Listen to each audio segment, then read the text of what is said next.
The City of Johannesburg's emergency medical service, already critically constrained by a shortage of staff, may have another battle on its hands.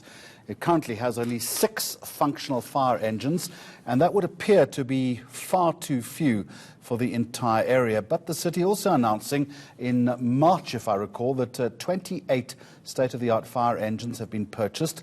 It's expensive, almost 200 million rand. Speaking for Johannesburg EMS, spokesperson Robert Mulaudzi, good afternoon to you and welcome.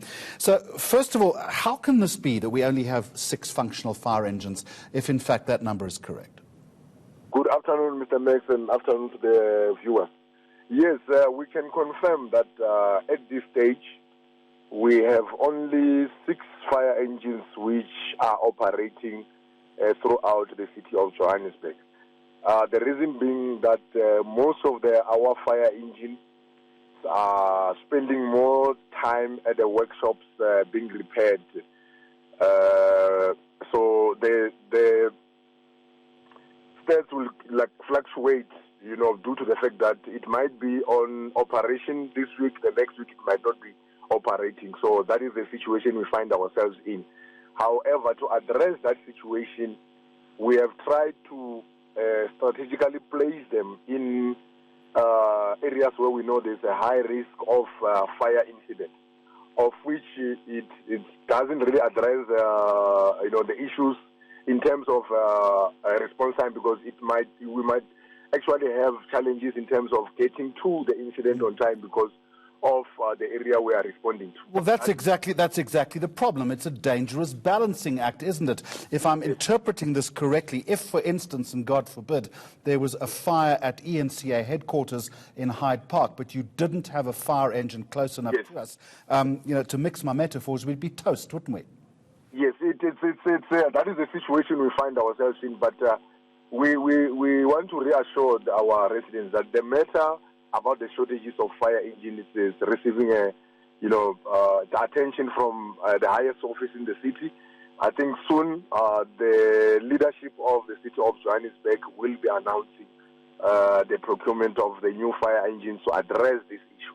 For now, we are forced to make sure that we effectively use the resources which we have. Mr. Mulaudzi, how long has this situation been like this, and why hasn't it been acted upon earlier? Yeah, it's a long time, because it was actually made worse by the withdrawal of the supplier at the last minute there, because there was a supplier who was supposed to have supplied us with new fire engines, but unfortunately the supplier pulled out, at the last minute, and we had to start now the process of procuring new fire engines afresh. Why did the supplier pull out? Mr. Max? Why did the supplier pull out? That's with the reasons beyond.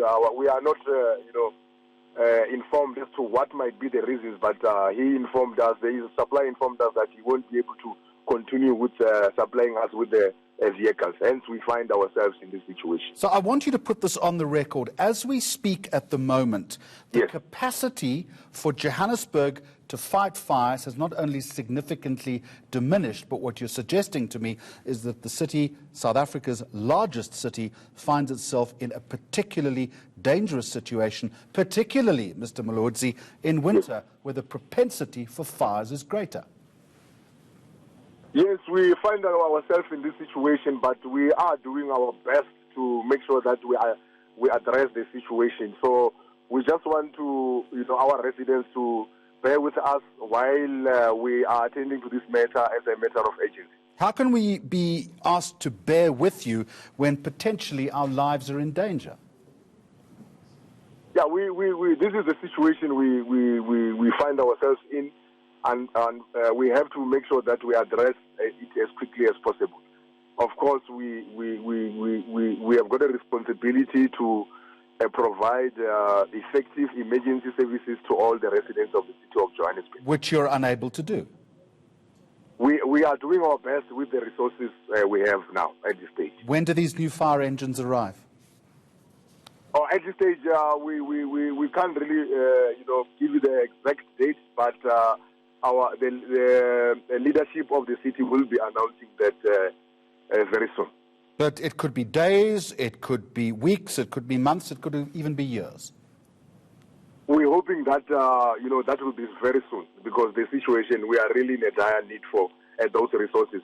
And we're just hoping that the ones which are being repaired, they will be back, on the rate, so that we can be able to, render effective service out there. It's almost laughable, Mr. Mulaudzi, if it wasn't so serious that you find yourself in this position. Yeah, I think we know, as an organization, we took a longer period of time to, with the reasons beyond our control, to find ourselves in this situation, but we are doing our best to address the situation. As you've said, and I wish you well with that, you're employing an additional 160 firefighters to, and I quote, to enhance the capacity of EMS. Have they been recruited yet? Have they been trained? Yes, they're already within the organization as we speak.